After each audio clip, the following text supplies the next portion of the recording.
YouTube, hey there, it's Casey Dimon, TaxSaleAcademy.com. Thank you so much for joining me today. I'm about to record an episode for the Tax Sale Podcast. As always, if you enjoy podcasts, check us out. There's a link down below. It'll take you to TaxSalePodcast.com. From there, you can download us on your favorite podcasting platform, and you can listen on the go. But if you prefer the YouTube version, that's perfect with me as well. Just do me a favor and click that thumbs up button to let me know that you are enjoying watching me as I record the audio podcast. Let's go ahead and switch on over and record that right now. Welcome to the Tax Sale Podcast, where tax sale investing is made easy. My name is Casey Dimon. I'm a tax sale veteran. I'm the author of the Tax Sale Playbook, founder of the Tax Sale Academy. I am the leading tax sale expert and trainer. I'm also your host right here on the Tax Sale Podcast. Thank you so much for joining me on today's podcast. This podcast is provided completely free to help teach you about investing in tax-defaulted real estate, and is made possible through and because of the Tax Sale Academy. If you are looking to learn more about investing in tax-defaulted real estate in a comprehensive, step-by-step manner, just head on over to TaxSaleAcademy.com and click on Join. Again, that's TaxSaleAcademy.com and click on Join. On today's podcast episode, we'll be talking more about investing out of area. This is a two-part episode, and today we are on the second part. Now, if you have not yet listened to the first part of this episode, I encourage you to go back and listen prior to joining us on today's episode for part 2, because it'll make much more sense. So last week, we discussed some of the benefits to investing out of area. The ones that we discussed were preference. You want to invest in liens, deeds, etc. We're talking about cost, selection, competition, and frequency, although there are many, many other benefits to investing out of area. Now, I think it's important that you understand all of those specifically can really help us out as we start discussing the more tactical stuff in today's episode. Now, as I said last episode, we have hours and hours worth of training on this exact topic inside the Tax Sale Academy. So I want you to understand there's a lot that goes into it, but hopefully with last week's episode and today's episode, you'll have enough information to really help propel you in the right direction to start investing out of area. All right, so with everything the first episode in mind, the next question that we usually get is where to go now. And one of the toughest questions for me to respond to is along the lines of what's the best state or the best area for me to invest in? And the truth is, I really wish it was that black and white. I wish I could tell every single person, this is the best area for you. You'll make loads and loads of money if you focus on this one area. But the fact is that every single person has a different best area for them to invest in. This is not a one-size-fits-all type answer. The best area for you is likely not the same best area for me, and vice versa. So let me give you an example. Someone that has, say, $4,000 to invest, they could potentially pick up two $2,000 lots to invest that $4,000. That person is going to have a completely different objective than somebody looking to invest $5 million.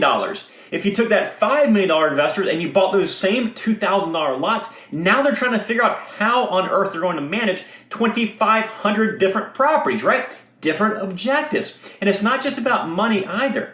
A few years back, I spent over a month on the road going from one auction to the next auction. It was a very, very unique approach that many people simply can't do because of outside factors, jobs, kids, family, and other obligations that exist in everybody's life. But it was very, very productive for me going to all these in-person only auctions. Or maybe you're trying to limit liability. You don't want any risk. Or maybe you want a lot of risk and you're shooting for a crazy high return on your money. Or you're investing maybe other people's money. Maybe you have experience, you lack experience. There are so many different factors that it's just not possible to tell you exactly where you should be investing. That's something that you have to decide for yourself. But hopefully, in this episode, we can help get you pointed in the right direction. So here's a process that I suggest. And a lot of it will be really putting information that we discussed in the first part of this series to work to make those decisions on where is the best place for you to go.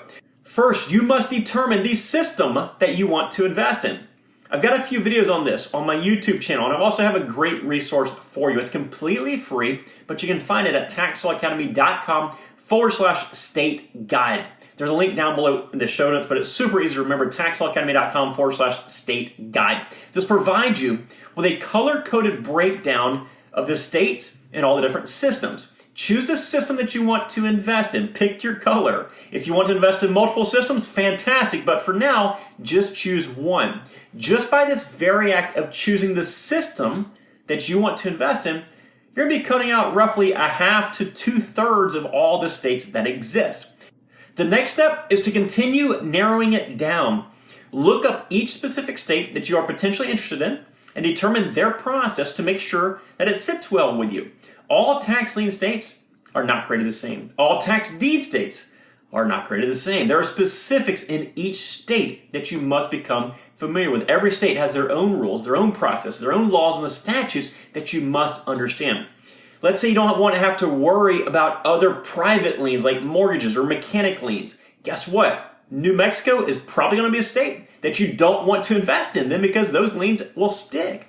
If you don't want to have to worry about sending out letters or notices to owners, then don't invest in Montana. Now, obviously, there's just two examples, and both can actually be fantastic states to invest in. But the reason I bring these up is that every single state is different. So understand that.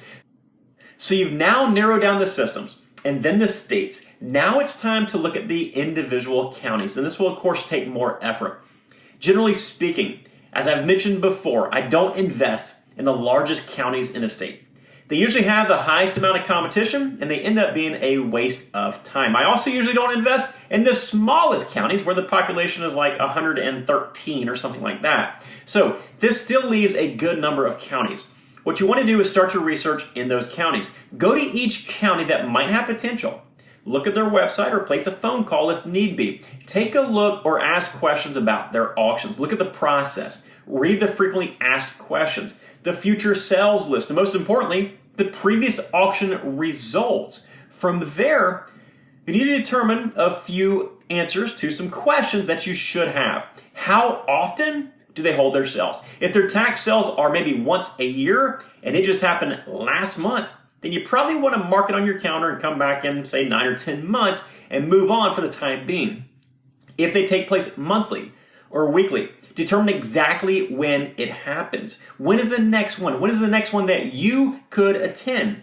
Does the frequency of those auctions make you happy? Is it somewhere you can invest? Or are they just not frequent enough where it's not going to be worth your time? Answer that question with a no, then move on to another area. Answer that question with a yes, and it's time to continue. The next question to ask yourself is, what is required? And there are so many parts to this question. One usually leads into another and another, but how are the auctions held, for example? Can you attend online? Or do you need to be there in person? Pros and cons to both of these, of course. But if you work 50 hours a week and you have numerous other daily tasks, then it's going to be difficult to attend an auction. And you should focus maybe on areas that just have online auctions that you can attend. If you do need to attend in person and you can physically get there, if you have the time to get there, how will you get there logistically? Driving a few hours is one thing, but spending $500 on a flight plus $300 on a hotel and another $200 on a rental car will quickly eat up $1,000 worth of profit before you even bid on a single property. Now, I've spent much, much more than this traveling to and from auctions, so it isn't that big of a deal if you're prepared for it and if that expense is mitigated by the potential of that auction that you are attending. At the very least, the expense to get to that auction needs to be in the back of your head. The next one, how many properties are typically sold at an auction? Remember that in some areas, properties can get redeemed at the very last minute. And there are areas that are notorious for having up to 90% of the properties redeemed at the last possible second. So be sure that you're looking at the sold auction list, the previous results list, and not the upcoming auction list to give you a better indication of how many properties are actually sold.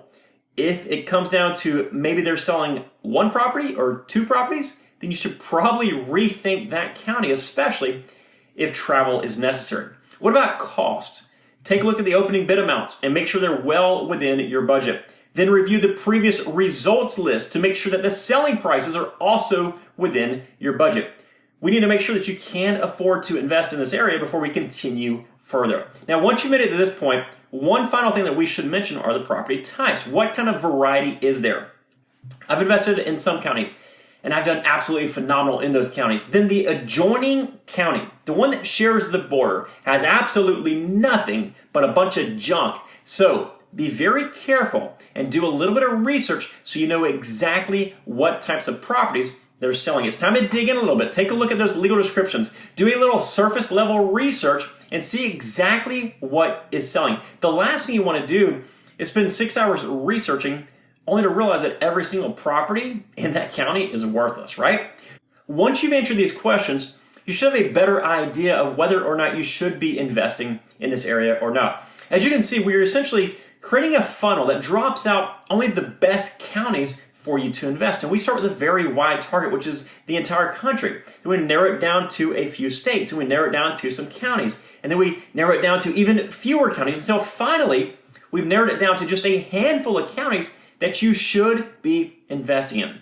This right here is the answer to the what's the best area for me question. Go through that entire process and then boom, you suddenly have the best areas. You have essentially created a concentration of areas that work best for you based on your specific objectives, your finances, your abilities, your personal life, based on your entire business model.